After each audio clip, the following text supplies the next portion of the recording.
You All win right, in my Plum, eyes. your Oh, there you turn. go. Pick which one you think should win. This is so typical animal welfare, too. Can I just say that? Where we're like, we're all winners. Let's see, Plum, which one?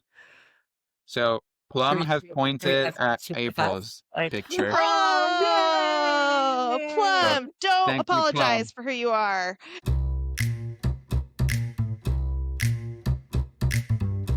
Hey everybody, welcome to the newest episode of the Superposition game show, the only game show on the internet where we bring nerds of all kinds together to play some ridiculous games with me on this nice Friday. I'm really excited to have all three of you on. Thank you for coming on the show. Thanks for having us. Sure, and as you can see, I'm really excited for today's episode because we have some very special guests on today's show. Today's episode is all about pets, and so to introduce ourselves, I am David Cohen. I am the founder of Superposition, a consulting company where I build workshops for other consulting companies in the data and AI spaces to help them do their work more efficiently, both to their clients and internally. And this is Plum, our Chief Meow-keting Officer. Say hi, Plum. Hi, And she will be Plum. hosting today's game show with me. So really excited to have you all on. Thank you for coming. I'm here to win. Ooh, I'm excited. Thank God. I love how competitive people get on the game show. Everybody is always super excited to win the show. I'm a little scared, as a matter of fact. I didn't realize I was going to see the side of April today, but I'm excited. Oh boy, here it comes. So to begin with, what I'd love to do is to get some introductions for each of you. The tradition here on the Superposition game show is obviously to have you tell us what you do professionally and to tell us about your secret talents as well. But given that we are talking about pets, I would also love to meet your pets and what their secret talents are as well. I'm really excited to have all three of you on today because you work in an industry that I think it does something that is very noble and obviously very admirable in general, but because interestingly, at least in the data space, I never hear much about it. So I'm curious to hear about your respective jobs and sort of how you've gotten to where you are in your careers. So Ali, you're on top of the screen for me, so we'll start with you. So if you want to introduce yourself and your pet, as well as your secret talents, that would be great.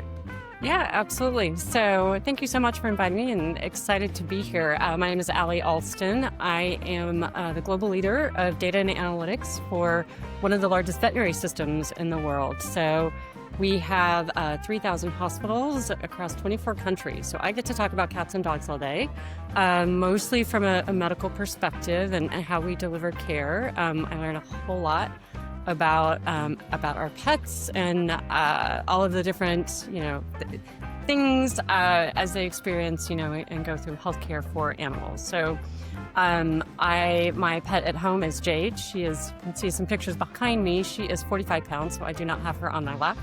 I would be squished, but she is a little pitty mix that was a rescue. Her secret talent is leaping on counters. She is actually 10% border collie, so she's got some hops to her, and thankfully does not use them for evil. She's not quite aware, but she gets really excited. She just kind of lands on a counter unexpectedly. Like a cat? Like she can just jump straight like up a cat onto a and just counter. Plops right on it. Like, doesn't go flying, amazing control. But thankfully she's not a counter surfer. She, it's only when she gets super, super excited. But, and for me personally, I am kind of a scrappy problem solver. I'm the person all my friends go to when we have to figure something out and how to get to a solution, that maybe thinks outside the box a little bit. So does that extend to like physical things too? Like, are you MacGyvering things and making things A happen? little bit. I am surprisingly handy. My first house was a fixer-upper, so I had to, when you're broke and have to find ways to get things to work. Yep, absolutely. Amazing. Awesome. All right, April, you're next. So my name is April Huntsman, and I'm the Senior Director of Animal Welfare for Adopt-A-Pet or adoptpet.com. So we used to be adoptpet.com, but we are the website. I've spent about 9 years working for Adopt-A-Pet, which I truly love because it's bringing technology to the animal welfare space. But before that, I spent many, many years working actually in shelters and helping the animals through actually getting them placed into homes and running large shelters. So I was the director of Salt Lake County Animal Services for a while. So my secret talent is that I can speak Double Dutch. Have any of you heard of Double Dutch? No, but That please was like jump demonstrate. roping. Yeah. Okay, Yeah. I think it was recently featured on like one of those Love is Blind, like one of those, but it's a form of gibberish. And basically, parents usually speak Double Dutch around their kids around holidays and birthdays so that you don't know what they're talking about. And you're just inserting some letters between synonyms. So if I were to say, I'm happy to be here, I would say, I buy, I bam, hi bap, I beat, hi boob, I be, hi beer. And my parents spoke this all the time, and as kids, we just learned how to pick it up. And my mom and I still speak this around my nieces and nephew. So that's Double Dutch. So this is like more sophisticated Pig Latin? Is this the... Yeah, much more sophisticated. Yeah. So how did you pick that up in terms of like actually getting good at it? Did you just like speak it so much that you're like just naturally good? Yeah, so I think my parents spoke it a lot when we were kids. So my brother and I would like write down, you know, what the sounds were, and then we just kind of figured it out, and then we started speaking it, and it drove my parents crazy. And then my brother and I spoke it to each other all the time, and so yeah. And I also speak bubblegum, which is actually more complicated. So to say the exact same thing, I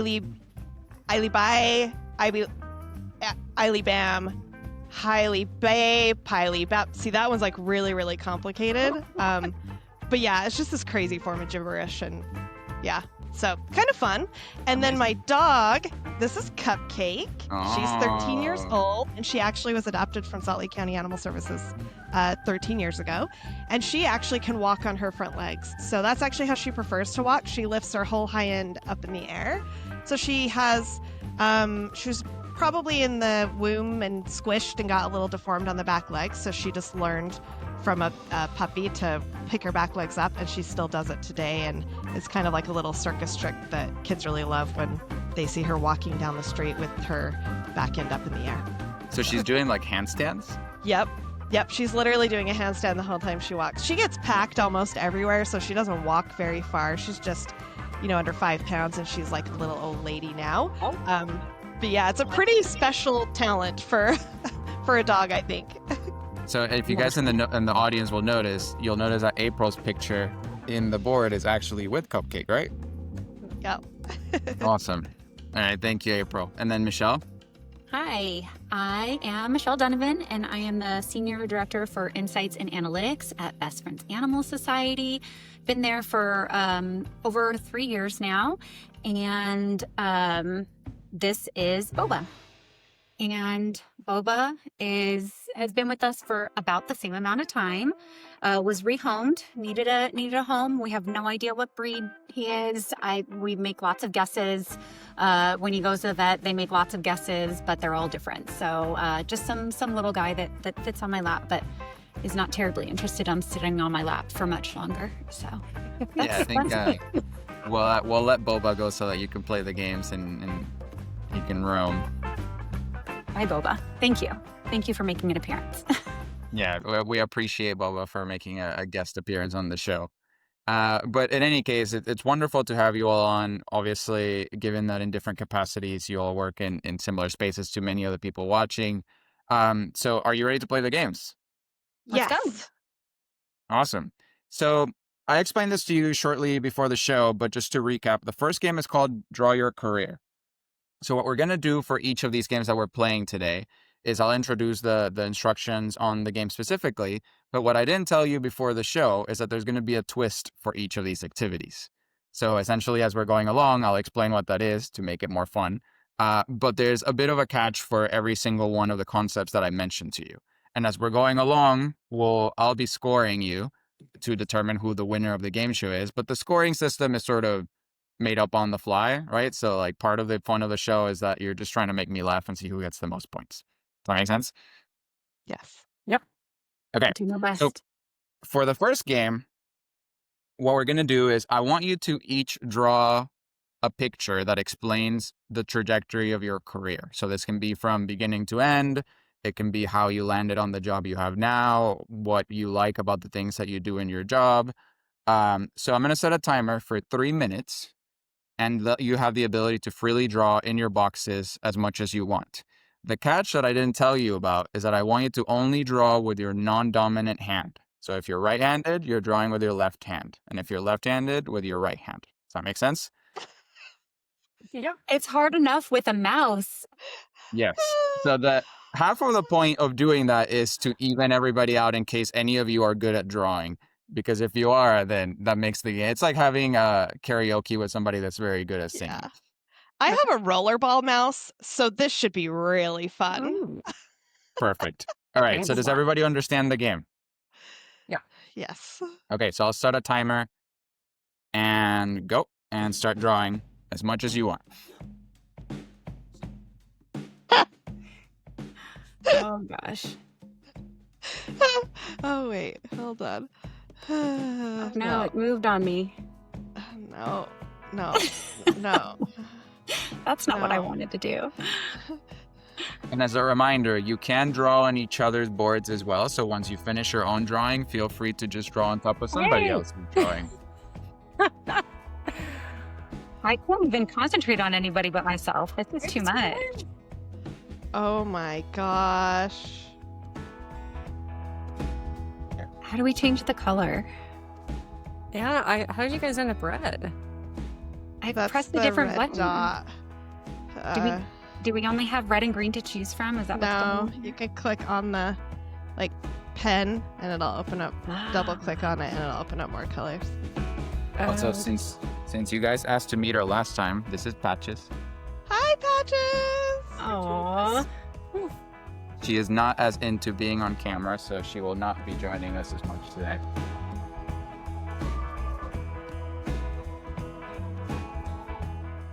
This is already embarrassing.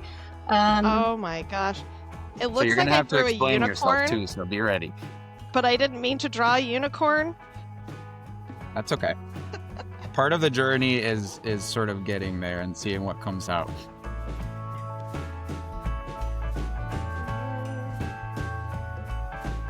Okay, you have about 1.5 minutes left, so if you need more time, I can give you more time as well.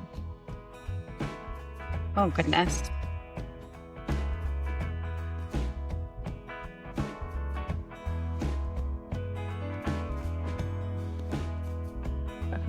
This is embarrassing.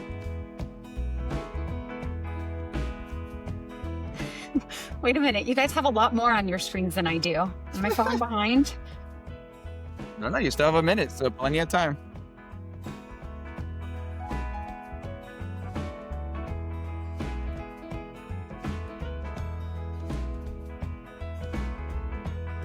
Uh,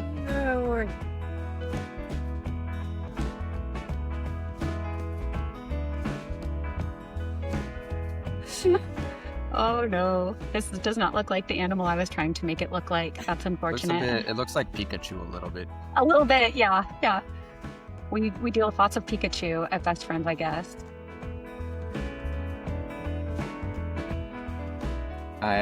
So just so you know, there'll be music playing in this part of the game show whenever it's like actually the final edit, so it won't just be quiet. It's just that some people find the music distracting. Okay, so timer's up. Drawing boy. an extra seconds here.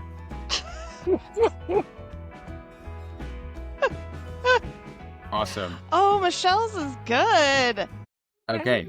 So what we're going to do now is I'm going to ask each of you to explain in detail your amazing, beautiful drawings here. And I'm going to give you points for each of you, the quality of your story, as well as how the drawing ties to the story as well. So, Michelle, let's start with you. All right. Tell us about your career here.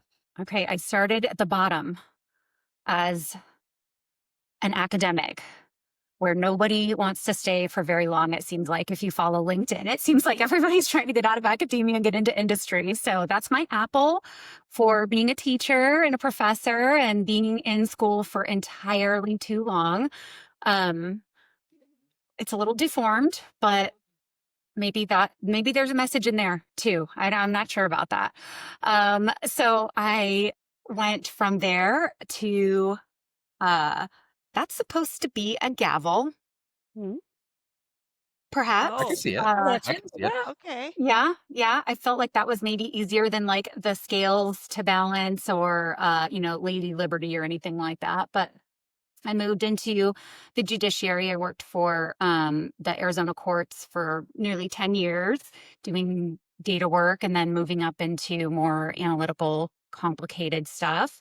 And then the orange cat is best friends, of course. All the great orange we've got orange on everything. Things you never thought would be orange are orange. But there are wonderful orange cats. Do you have any orange cats, David, yet? Well, Patches is orange, sort of. Sort of. Okay. Well, the orange tabbies are the most playful. So when you're ready for another one, I would highly recommend an orange tabby from Best Friends or your local rescue. Just saying. So moved from academia to the judiciary to animal welfare, and numbers all over the place with all of them. Yeah, I try. We try as a rule not to have orange cats because they're too crazy. They go They're crazy. fun. That's what makes them entertaining, right? No, but my wife is trying very hard to get us to adopt more cats, and so I think the next one might be like an orange or a black cat, especially because I know those are, especially black cats in particular. I know people are sort of weird about, which is very unfortunate because they're great. We have Yeah. data about that if you're interested. Just Oh saying. yeah, If please we're tell throwing us it the out there. story. Well, there's a lot of people say there's a black dog syndrome. Uh-huh. And so we do not find that now that we're starting to get animal level data and we're able to look at the color of all the pets that come into the shelters. We do not find that there is any statistical difference between black dogs and any other dogs.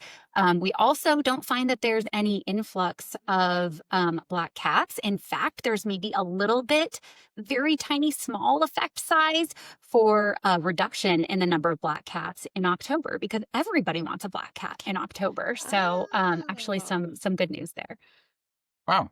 Okay, I would never have guessed that, but that's really both encouraging and great to hear. So Yeah. So all the awesome. points to me, right? That's how that works Yeah, out. I think that's worth like 1,000 points because of the hopeful not for black cats and dogs. So you get 1,000 points. Great. I love it. All right, Allie, let's talk about yours next. Okay. So, I have a long and squiggly line in that my career trajectory was not quite as direct, maybe, as Michelle's, although it sounds like, she's also had a few different roles. Similarly, I've always been, very data and analytics numbers focused, but the majority of my first half career was in consulting. And so that's me with my little brown briefcase, although I never actually owned a brown briefcase, but you get the point. And lots of little coins where for a lot of that time, I was focused on banks and insurance companies. So again, a lot of emphasis on financial interest instruments and regulations and things didn't enjoy as much, but was a great precursor to learned a lot around the way the world works. Took some time out then and went to University of Florida. So I have an MBA there. And out of that, then, came and joined my current role working, like I said, talking about dogs, being able to really, marry that passion of similarly, like April and Michelle have spent a lot of time with shelters, although more from a volunteer perspective, getting to do that aligned within my professional background. So there we go. Yeah, and I think one thing that I really related to your background in particular is that also coming from a Big Four consultancy, Uh-huh. I can relate to a lot of what you explained in terms of sort of wanting and moving to a more mission-driven work after, that sort of life. And having been in consulting also a long time, I think what happens a lot for those of us that do consulting either in boutiques or in smaller settings is that we want to not grow away, but perhaps expand beyond the scope of what you can do at a big firm. So it's interesting how your career has progressed to have something that's more like mission driven in that way. 100%. And never regretted it. I think Allie deserves some extra points for a complete animal. She has a whole stick figure dog. So just throwing it out but there. mine is missing the ears. No ears. Well, When at you least do yours yours, doesn't I look was like, like ooh, I Pikachu. did, yeah. So define whole. So yeah, I think we definitely will give some extra points for the entire dog. So we'll go 1,500 points for Allie. How Oh, about that? thank you. Oh. So Mhm. Good competition luck, is April. strong here. So April, walk us through yours. Okay, so this is my animal, and it could be any kind of animal. I don't discriminate. I have always loved all animals. This might be a dog, this might be a goat, this Or might be like a a Jackson unicorn. Pollock version of an animal. Yes, Okay, got it. yes. And then also, this is a happy face, but this is the Salvador Dali happy face, of course. And then this is a computer. My very first role in animal welfare was a volunteer where I would actually post animals on Adopt Pet. So this was, when I was 20 years old. So 26 years ago, it was all about like, how do we get these pets seen in our tiny community in the middle of nowhere in Utah? But really, I went into working in shelters and how do you get more people to come in? And then for the past 10 years, it's really about bringing these three things together. So, how do we get these animals on the computer? That's my little laptop there in the corner, and make people happy. And I think this is, I really wanted to take the artistic approach here because there's a lot of creativity in how to get pets to, into their final home. And so, yeah, I didn't feel like I should draw something that was very accurate. I wanted to really bring something that everyone could identify with and envision and interpret. So I really appreciate the drawing and the background too because so I've used Adopt-a-Pet before, plenty of times actually. And especially when we adopted Plum and Patches, they are both foster cats. Oh yeah. I don't think we necessarily went through Adopt-a-Pet, but we like searched for many pets Yep. on there. And one thing that I found very interesting about the experience is that the user experience of using a pet, foster pet site like Adopt-a-Pet, it sort of creates this like very interesting cycle where you're like semi addicted to like searching for pets and like trying to find the right pet for your family. I'm curious how your work, how you've seen that evolve over the years. Like I feel like that's a very interesting aspect of like people really wanting a pet, and using the platform to that degree. Yeah, so what's really interesting is that 40% of the people that are browsing pets online are not intending on adopting within a year. They are literally just coming online to view pets. And we saw this during COVID when people were actually stuck in their homes. Um, there was April 20th, 2020. We saw 12 million people on our site searching. And that was just because people, I do think whether you have pets, you don't have pets, whether you're thinking about bringing a pet or not, watching pets and seeing these photos does bring some sort of joy. We see more traffic on Mondays, I think, because people are sad they're back at work. And so they're like, let's browse pet profiles. It, it's really common for people just to browse pets online. I think Adopt a Pet is almost a form of social media in a way where you're getting to kind of look at and voyeur and kind of see what's out there without having to actually make any sort of commitment. So I know it probably functions the same way as Zillow does for people that want to buy houses when they Mhm. like just go and browse for different things but don't intend to buy anything. Mhm. Yeah, Um, that's it. and I'm curious if you have any stats that people would not think about as well. So Michelle and Ali shared some as well, but having been with Adopt a Pet for a while, I'm curious if there's a stat that has grabbed your attention in terms of how people think about adopting pets or just in general their relationship with like, bringing pets into their family. Yeah, so people think about dog acquisition very differently than cat acquisition. So, three-quarters of the people on our site are going to be actually looking for dogs, because people think about cat acquisition of I'm going to get it from a friend and family, or I may have found a stray. So, that's always interesting that even though there are technically more cats in households in the country, those cats are acquired through different methods than just adoption. Whereas dogs, it's really uncommon, right, for people to like see dogs and help a stray dog that's having like a litter of puppies. So that's 75% of the people on our site are searching for a dog. And another really interesting stat is that while only 15% are searching for a specific breed, when they are searching for a breed, they associate personality with breed. So people seem to think that all dachshunds act the same and have the same personality, or that all German shepherds act the same, when we in the animal welfare industry know that couldn't be further from the truth. And I actually owned 2 purebred dachshunds who were like, one was like an angel and the other was like the spawn of Satan. So I definitely know that that's not true. Adopt-a-Pet actually functions quite a bit off of our data. We're constantly looking at our data to understand how to optimize getting pets into their new homes. No, awesome. Well, I think that's also worth a lot of points. I'm trying to decide how many points to give and keep it fair. So we'll do 1,000 as well, just to keep it tight. How about that? Okay. Good job, Allie. Awesome. You're going down in the next round. Setting the bar high. So I'll say this much, right? There's always an opportunity to come back on this game show. You're never really out of it. So it's all about like what's the next activity. But I really appreciate all your answers here. I think this is a really cool perspective on stuff that people don't think a lot about. And I think that all of you hit on different parts of things that are sort of common knowledge, or people are like just general things that people think about having pets and adopting them in the first place. And the fact that there's obviously so much data that's available to people to think about these things, and that how you guys in your individual jobs make decisions and kind of think through the process of bringing pets into homes and stuff is really enlightening, because it's I don't think it's something that people think about that much, and it brings a lot of joy to my life that there's people like all of you that are working so diligently on that mission. But Thank you.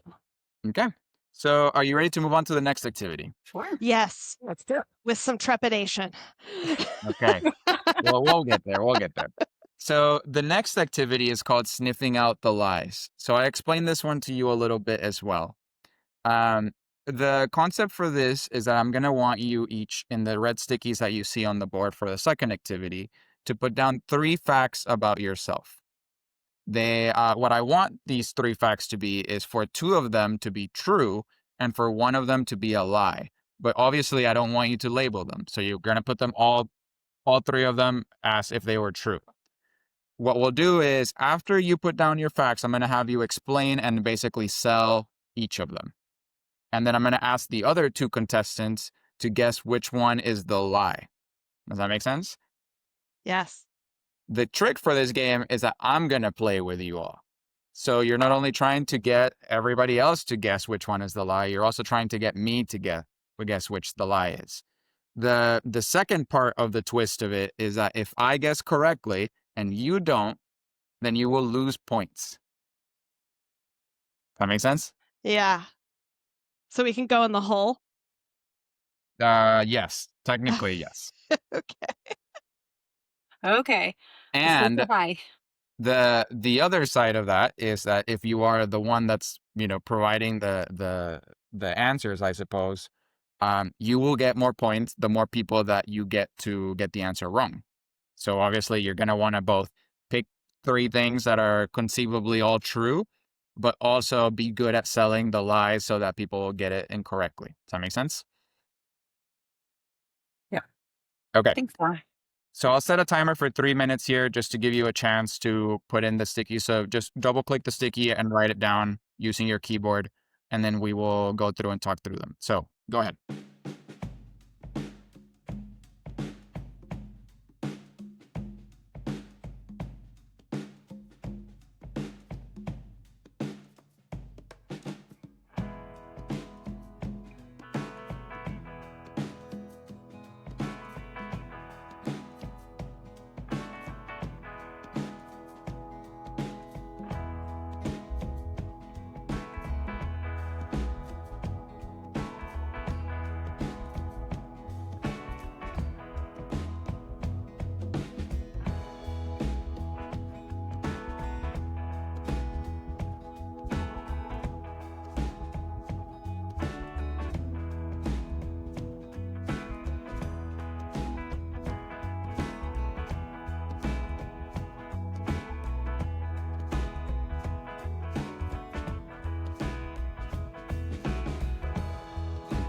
Still have about 2 minutes, so feel free to take as much time as you need here.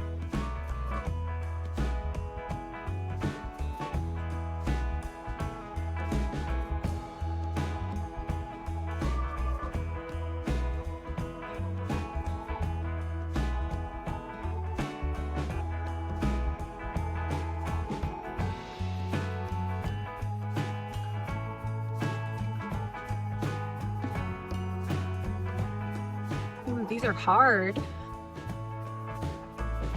Okay. Michelle, are you still working on yours, or are you just like clicked on it? Oh no, I'm good. All right, so I think we're all done. So we'll go ahead and go to the next part of the activity. So the way that this is going to work is you'll notice on the top there is 3 stickies with each of your names on them. You see them? Mhm. So Yeah. I'm going to have you each read and explain your facts about you.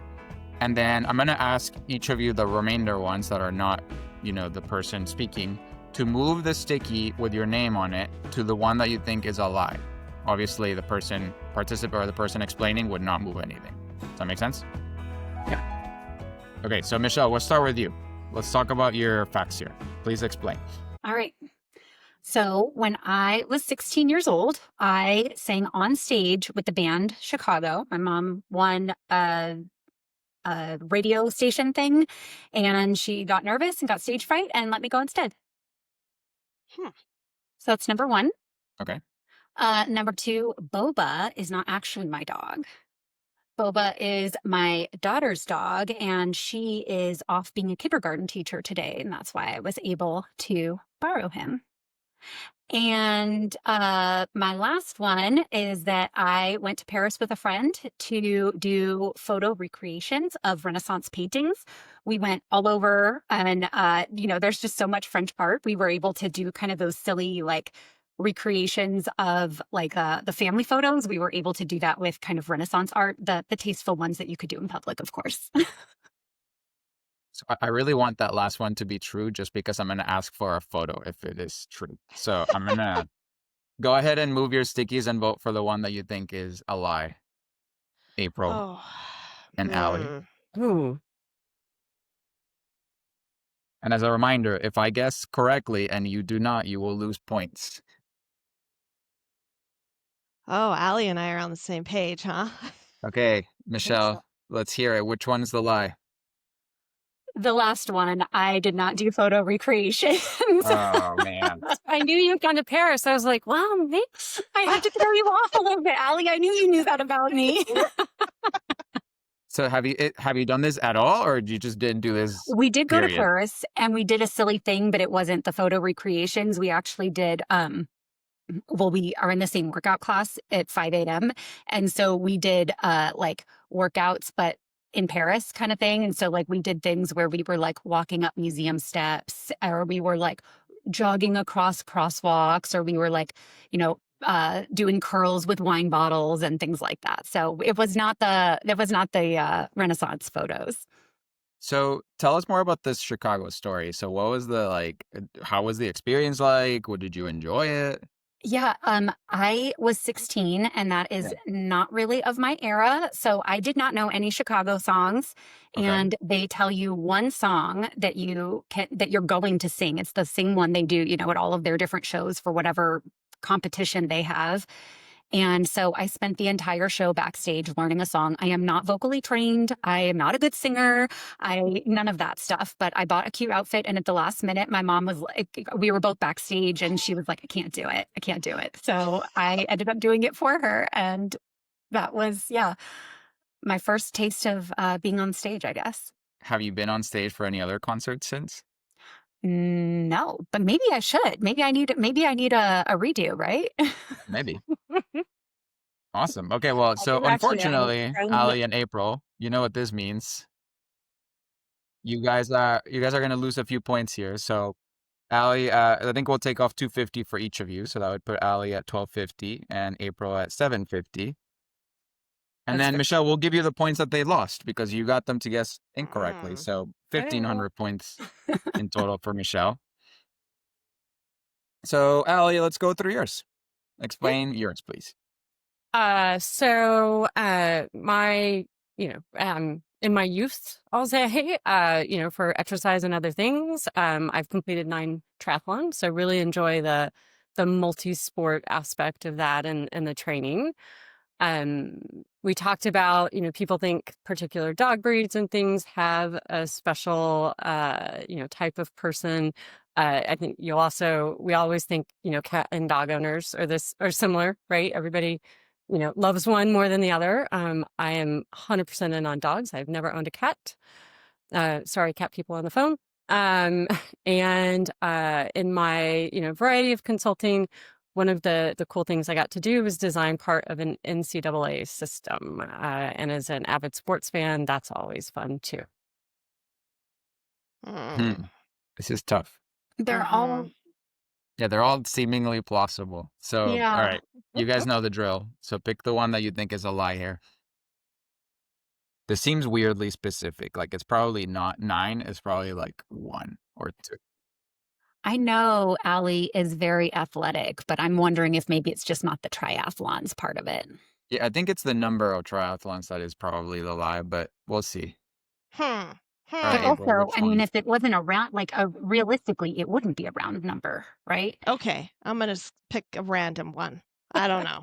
All right, Allie, let's hear it. Okay. My lie is that I've never owned a cat. Oh, dang it. I was so close to putting that one. I love cats. My dog really wants a cat. She is also a cat person. But no. Amazing. Okay, so I'm let's. not really- I should have known better. I should have So known better. you've completed 9 triathlons then. I have, yes. Have you done a Ironman race as well, or no? I have not done the full Ironman. That is a special level of commitment that I have not been able to do. I did do the marathon in Chicago a few years ago, and that was enough to know. Yeah, no, never on the bucket list. Absolutely not. So there's somebody told me once that there's something about both current and former consultants that like drives people to do triathlons and similar things like that for some reason. It's just like very, very like stubborn people that end up doing stuff like this in some cases. You have to be somewhat obsessive, I think, to follow through with that. It's a huge time commitment for sure.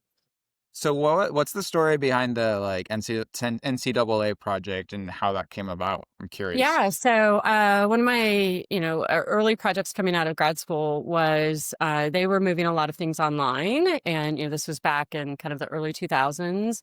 And so looking at what that meant from digitally, how to optimize that process and make it less subjective in the way that it processes applications, make it more timely, because it was very labor intensive, right? There's a lot of eligibility rules around the NCAA on financial things, obviously grades and those types of things, years of play. So I got to interview a bunch of athletic directors.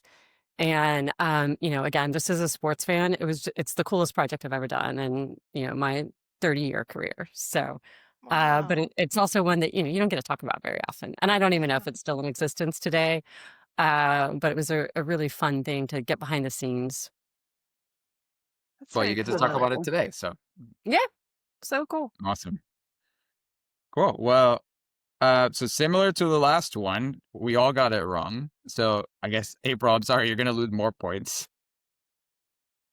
So we'll do another 250. So April's at 500, and that would put Michelle back at what, 1250? So that gives Michelle or Allie 500 points, which is 1750. So good job, Allie. You're winning the show so far.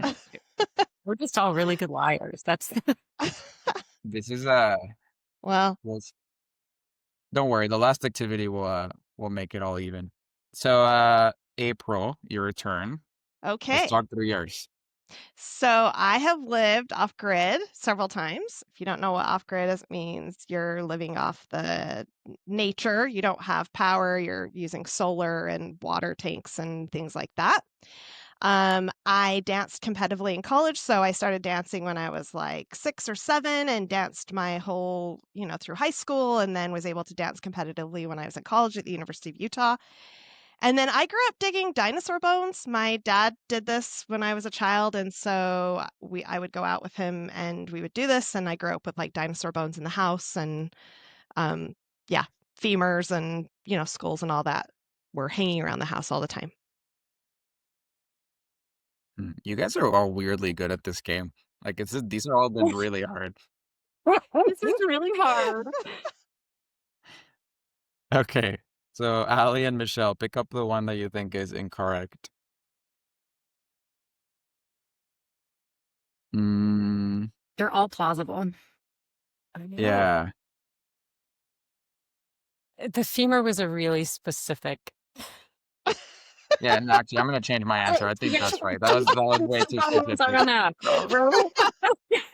So April, tell us which one is incorrect. I did not dance competitively in college. Okay. You were really specific about that too. Exactly. I know. Colleges. Good job. Good job. Okay, so Yeah. first off, Very nice, ladies. I want to know what is the story behind going completely off grid and why has it happened several times?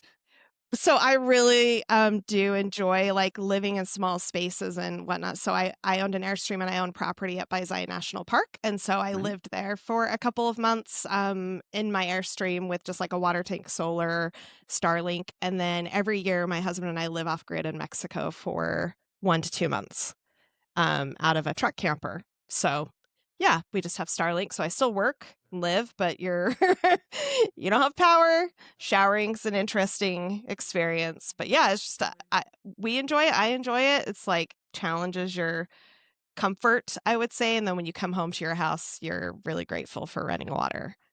So Yeah. a very important question. Does Cupcake come along? Yes. Yes. Yeah. Yep. She would prefer, I would guess, because she's like in close quarters with me all the time. So she doesn't have to figure out where I've gone. Yeah. I knew dinosaur bones were common in Utah, so that was why I didn't pick that one, but I was close. Yeah. So my dad really he dug dinosaur bones when I was growing up. That was what he did for a living. And I truly did go out and dig with them. I have dinosaur bones in my house now. He sold a dinosaur that he found and recovered, and that was his living. I have pictures of me with a femur and a skull, and there were always dinosaur bones in our kitchen sink. And yeah, it was. And my dad's name to really make this funny is Rocky. Oh, well, I won't say what his last name is because this is going on the internet, but yeah, it's also pretty funny. But yeah, so that was a childhood experience that most children, most people, I don't think in the world ever get to experience. Yeah. Yeah, I feel like most people want to do this. Like they're like Yes. aspire to do this. So it's really cool that you actually got to do it. Yes. So how does that work? Do you like do you work with a museum to like It depends on where you find the dinosaur. Nowadays it's very different. This was, 35 years ago. Now, whatever you find is owned by the state or government. But back then it was kind of, you can do it as a private sale, just like antiquities now. You can do private sale antiquities. Mhm. So my dad found an Allosaurus, if you want to Google it, in Utah. And he and my brother at the time, who was 14, they dug that and yeah, sold it and worked with a I don't know what you would call an auction house out of California. Yeah, it was a pretty crazy experience. My brother, who's 14, did get $15,000 because he helped like physically dig it out. Should you give a 14-year-old $15,000? No, because he Probably bought not. guitars and four-wheelers and like, did he put it towards college? No. but Yes, it was and if it, wa- I'll find a picture and send and share with everyone because I do have y- a picture of me with a femur that is as tall as I am. yeah, so I was So, gonna ask in the comments when this gets posted, I would ask that you post a picture of you with a dinosaur bone, okay. please. Okay, so as I said, it seems that all of you are really amazing at this game. And so we just kept like kind of circling, doing the circle like loose points thing where you guys all sort of ended up at the same points you started with. So Michelle, you will lose 250. So you're at 1,000. Then Ali, you will lose 250. So you're at 1,500. And then April, you're back at 1,000. So congratulations. Um, okay, are we ready for the final game? Yes. Yes. More lying. That was easy. Well, there's no more lying. Now we're only talking about the truth. So for the final activity, it's called Pets Inspiring Parents, but I spelled it Pawrents. What I want to do here is you notice there's a box, a red box on the left side of the area here. What I want you to do is to type in a word, like one word, that explains how your respective pet or pets inspire you and have or like affected the way that you think about both your life and work. So this can be anything about their personality, just the way that they generally go about life, or just how they are and sort of what they bring to your what they bring to your life through their relationship with you. So again, in the red sticky, I want you to put down a word that would explain that. And then in the white space next to it, I want you to put down pictures. So either a meme or a GIF or a sticker or something like that would explain the stuff on the left side in visual form. So I'm going to ask you to combine the two and explain the story of how your pet inspires you using both the word that you pick on the left side and then the graphics that you use on the right side. Does that make sense? Absolutely. Yes. Okay. So I'll set a timer for 3 minutes again, and Plum has rejoined us here to judge your selection. So great timing. And go. Oh no, I can't. It's not letting me for some reason. Oh, there we go. Uh-oh. Got it? I figured it out.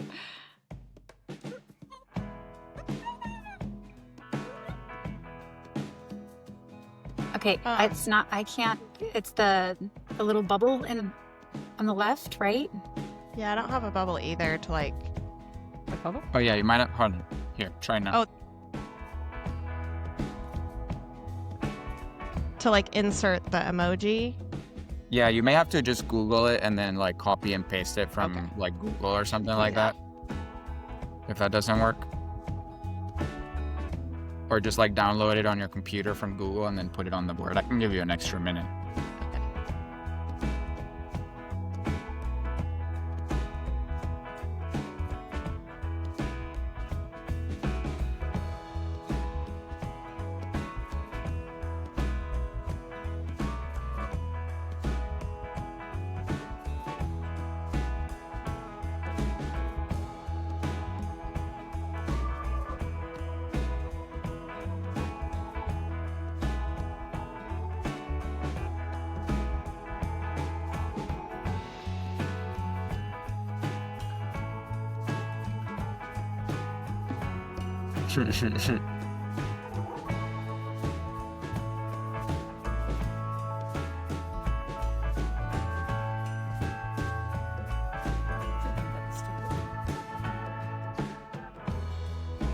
I'm not technically savvy enough to do the link.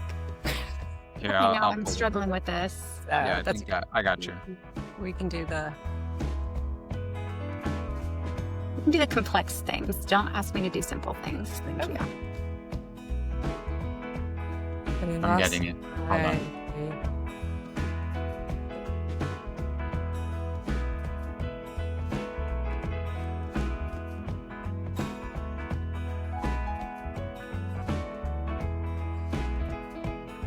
All right. Yeah, So it seems that we have all answered. Okay, we're all good to go. Any other answers you want to add? Any other? Oh, it's... Okay. I am ready. Okay. So, Michelle, I'm assuming you wrote this about boba. So please explain to us how boba inspires you and what the pictures here, or the word and the picture, mean. Yes, boba is the sweetest, and he came home to us as a puppy and was my daughter's. Yes, I did. There's like a double deception there, I guess, that went on. But so he's always been around a lot of people. We have a big household, and then my daughter works with kids. She's a kindergarten teacher, so she would take him to like after school programs and whatnot, and he just was always around a lot of people, and he's just fine being around people. And he He doesn't force himself on you. He's not, he's very low energy and, but happy when you're around and wants to snuggle. And I could really use a lot of that. Well, a lot more of that in my life. I tend to be, very high energy, very goal driven, very, what's the next thing that we're going to take on? And it's nice to just sit with Boba in my lap sometimes. And he's completely content where he is, doesn't need to think about other things, isn't thinking about what's going on tomorrow. And yes, Patrick Star has, I would say that they definitely have a similar energy, Boba and Patrick. Okay, I love it. I'm a big Patrick fan. So Oh, that qualifies for points then, right? yeah, well, I mean, we'll see. All right, Allie, your turn. Let's talk about your answer.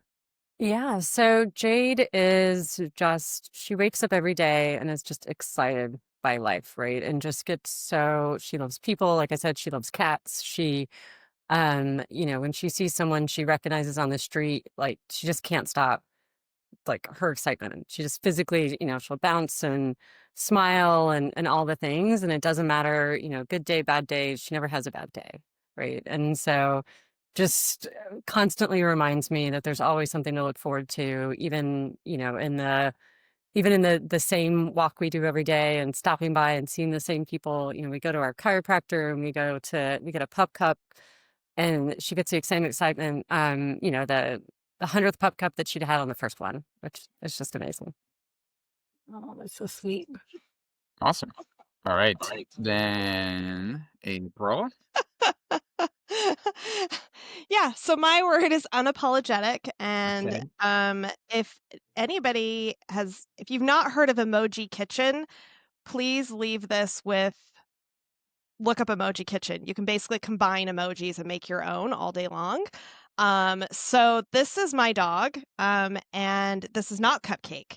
This is another dog I have named Coco, who really is, there's no way to force him into being a different dog than he is. He does not like people. He has one person. My mom will dog sit him for 2 weeks and then he will try to bite her. And I know that doesn't sound inspiring, but I think what he reminds me that it's okay to be yourself, and it's okay to not to try to be something that other people want you to be, and that people will accept you for who you are. Now, maybe don't try to bite your friends and neighbors, but I think that if I just accept him for who he is, he accepts me for who I am. And I think that's something that I'm constantly reminded by him as this dog, that it's okay to just accept other people. And I think with the way the world is today, with like social media and all this pressure to kind of fit into certain roles or stereotypes, he reminds me that it's okay. I still love him, even though he's an angry dog. So that answer really reminded me of so my first pet, Molly, is actually, in case you guys didn't know, the inspiration for the logo of my company. Oh, I didn't know that. So this is Molly, in case you wanted to see her. So hold on, where is she? I was trying to drop the picture. Oh, that was really big. Oh, Well, there you get she to really is. see her. So that's Molly. And Molly passed away last year, and that's why actually she became the like logo of my company in the end, is that I wanted to memorialize her, I suppose, through the work that I'm doing, and it made sense given the name of my company. But Molly was also very unapologetically herself. She was kind of a very grumpy cat, she's an older cat, and she was actually my first pet, like I said. So I really relate to your story about Coco, because I think it like really taught me a lot about, sort of being yourself and like being honest and true to who you are, and just finding the right people that will accept you for who you are. Yeah, I love that. Awesome. So, okay. So the twist for this game that I didn't tell you about, and why I haven't given you scores, is that all of you actually get to select the winner here. This activity will actually have the most points. So you each get to vote on who you think is going to win this activity, and as a result, probably win the game show.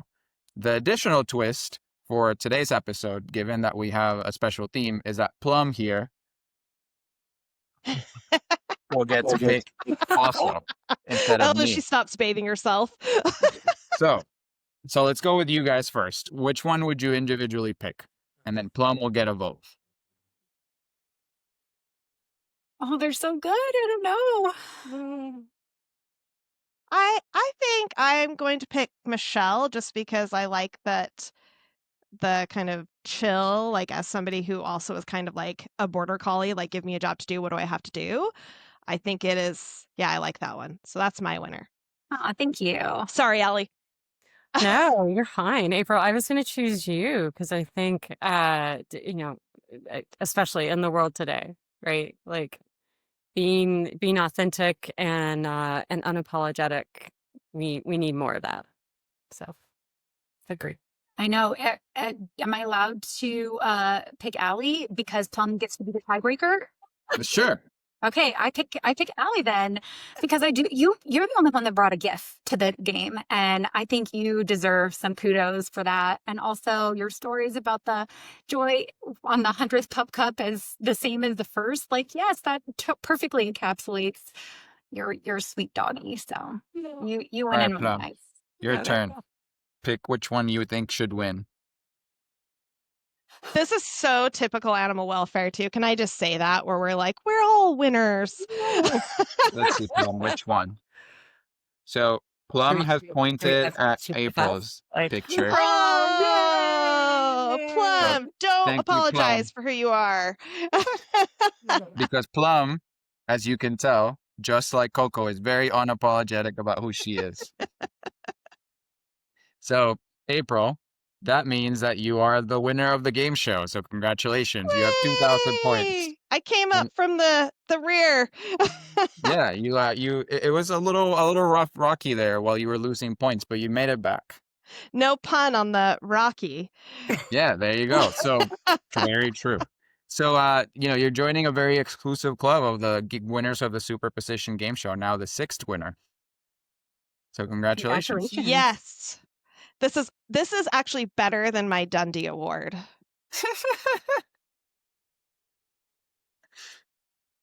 But so the way this works now is, as I mentioned, each of you gets a chance here to talk about something that you want to highlight. Allie and Michelle, you still get a minute each. So you get the floor to talk about something that you're passionate about or you're working on in your life. So if it can be something, a personal or professional project, or you can just use your time to talk about something that you care meaningfully for. So people have used the time in many different ways. So I'll yield the floor to you. This is just really to close out the show. So Allie, we'll start with you. What did you want to highlight? Yeah, absolutely. So, first and foremost, animal welfare, right? There's so many opportunities to please adopt. We'll start there, right? There's so many amazing animals that need our help, and a lot of reasons why animals end up in shelters in times of economic stress and home insecurity. All of the things, they have nothing to do with the pet. So, please do that.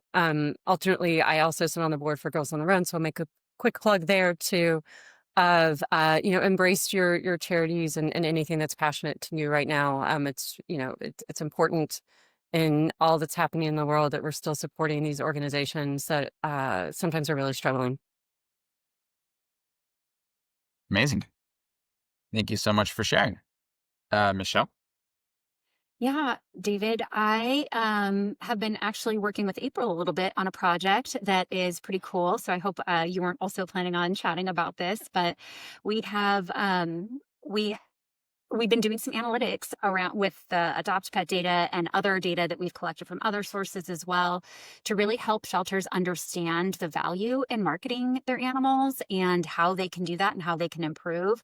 And what we found with Adopt a Pet and similar platforms is mind-blowing. And we haven't published the results yet, so I can't tell you what they are, but you should absolutely keep an eye out for what those are coming. We've got a blog being posted in a couple weeks, and we have a webinar a couple weeks after that. So it goes beyond Adopt a Pet and things like social media and other ways to really let your community know what you're doing out there. And I think it's just so great that we have the opportunity to really feel like we have an impact on this because it's so near and dear to not just us, but millions and millions of people across the country and the world that really care about this and they want to do something. I think a lot of times they just don't know what to do. And so we're hoping to give them some of those answers so that they can be actionable, right? We can make data actionable even on a broad scale. So I'm really excited about that. Nice. So you'll be posting the results, I'm guessing, on both LinkedIn and elsewhere? I absolutely will repost. Yeah, for sure. For sure. Sweet. Awesome. All right, April. Yeah, congratulations again. You're the winner. Thank 3 you. minutes. You get the longest amount of time, so you Okay. get to talk about many things if you want. Yeah. Well, I think what I tend to be known for, one, my passion comes out in like everything that I do when I talk to other animal welfare professionals or whether it's pet owners but it's really about technology to help animals because when you work in a shelter environment or a rescue environment as well, it's really easy to get locked into the pet that's in front of you. And how am I going to help this one pet? Or how am I going to help this litter of kittens? Or how am I going to help all of these pets that came in from this situation? And I was there. I did that. And it's exhausting. You're just constantly feeling like you're, running on adrenaline and you're, thank goodness for coffee and energy drinks, because if you were to go into a shelter, you would see that that's what people are kind of living off of because you're just trying to help that one pet that's in front of you and they never stop coming. But what I realized was you can use technology to make your life a lot easier and to help many, many pets. And that's not just technology like Adopt a Pet. It can be using technology to help, eliminate paper in your organization so that you're not writing things anymore and the data is able to quickly transfer between people so they can make decisions more quickly. On the vet side, I think there's like so many opportunities where technology can really be utilized to help the humans that are involved in trying to help these pets. So one of the things that I am very passionate about is helping animal welfare professionals be more open-minded to technology and open-minded to AI as well, in knowing that one, it's not after their job because we still need people to help care for these pets, but really thinking about what they're doing and why they're doing it and how they can make more impact using technology. I'm a big proponent of understanding SEO at the base level for any organization, even though nobody wants to learn anything about SEO, but we now know it's like 95% of people are going to search online for a business before they ever walk in the door. So if you're not, one, showing up in the search, or two, giving a really great first impression of your website, nobody's going to come in and consider adopting the pets that you've got available for adoption. So yeah, I think I love technology. I'm an early adopter in my personal life as well, where I'm always like, let me get around and play around and touch and poke this and see how it can help me be more efficient. And I think that's why I bring that passion over to the animal welfare space, because I truly believe adoption is great for all parties involved. So why wouldn't you adopt? And even if you're really interested in a very specific kind of pet, even if you really, really, really want, a Saluki, there are ways that you can adopt a Saluki. You just have to be patient and, willing to wait to get it from a rescue organization or a shelter. But it can be done. And it's going to bring you so much happiness. Yes, you can go out and buy a dog for sure, and that's going to bring you happiness as well. But the layer of happiness that you get when you adopt a pet is that you truly made an impact, not only for that pet that you brought into your life, but to all the other humans that were involved in helping make sure that that pet made it from their organization to you and in your home. Amazing. And thank you for sharing that. And I think it's it's something that more people are coming around to, that like adopting is obviously, as you said, not only something that you do for yourself, but also for both the pet and the entire like environment that the pet is in. And it's very impactful in both their lives, but also ours. Mm-hmm. So thank you all. I mean, all of you shared some variation of that message. So really appreciate that. And yeah, I mean, I hope you enjoyed today's game show. It's it's always cool to see how people answer these questions. So I hope you had a good time. I did. Oh, Thank I you for had the having us. best time, Likewise. and it's not just because I won. Even if I would have lost. This, like, the neurons that were firing in my brain that had to figure out how to draw with my left hand on a rollerball mouse, like, I mean, maybe that's going to become my secret talent. Yeah, and There I'm surprised that given that you mentioned the off the grid stuff, that you're like such an early adopter of technology. By the way, it's very interesting. Well, technology allows you to be off grid. That's true. Yeah. Well, I'm trying to grab Plum so she can come say goodbye to you guys. But Michelle and Ali, I hope you had a good time playing as well.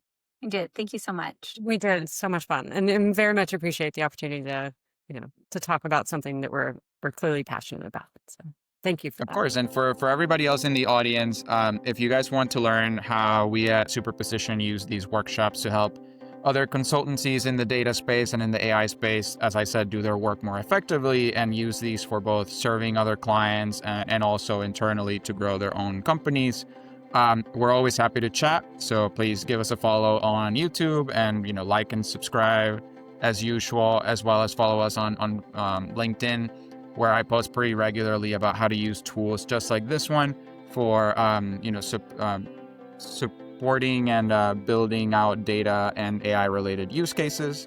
And join us next time for the game show. If you're interested in participating in a future episode, just shoot me a note. Always happy to take in new participants.